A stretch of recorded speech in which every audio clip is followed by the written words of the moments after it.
సరేరా, ఏదో ఒకటి చేద్దాం ఆగు. నేను ఆలోచిస్తున్నది. ఎవరురా ఫోన్ చేసింది? అదేనే, మా చిన్నమామ కొడుకు బామ్మర్ది గారు ఫోన్ చేసిండు.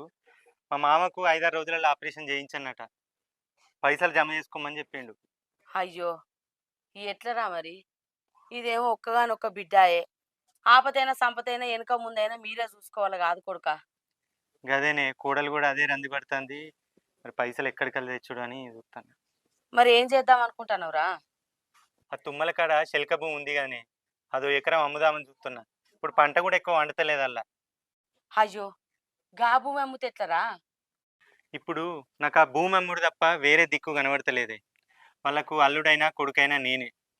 వాళ్ళ బయట తెచ్చేటట్టు లేరు. నేను బయట తెచ్చి ఇద్దామంటే మిత్తులు ఎక్కువ అవుతాయి. ఏదున్నా మంచైనా చెడైనా నేనే చూసుకోవాలి కదనే. రేపటికల్లా అక్కడ ఏదున్నా నాకే అవుతుంది కదనే.